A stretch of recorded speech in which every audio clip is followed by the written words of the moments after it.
Congrats, pre. Salamat sa iyo, Jonathan.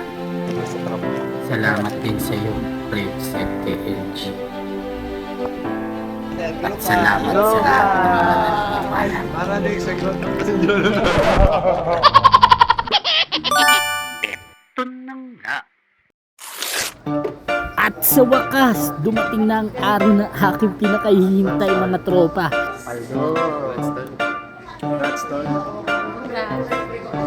Yo, what's up mga katropa? Ngayon ay nandito tayo sa Posh Motorcycle Shop dahil bibili na natin yung shop nila.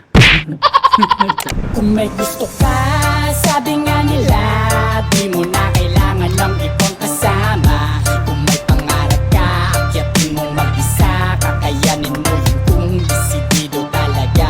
At kung may gusto ka, sabi nga nila, di mo na kailangan na umasa sa iba.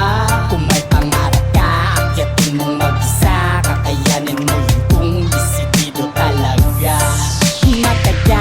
Tagal na rin akong nagsusulat, nga itigil lang mula nang di sadyang magkaanak. Pero di nagsisi sa mga sinayang ko noon. Salamat sa inyo, Rexel KG, Doc Jonathan, sa lahat ng mga followers at naniniwala sa akin, sa lahat ng mga kaibigan. Mga tono na kumakalansing tuwing magsusulat, bawat likap ng pamagat ay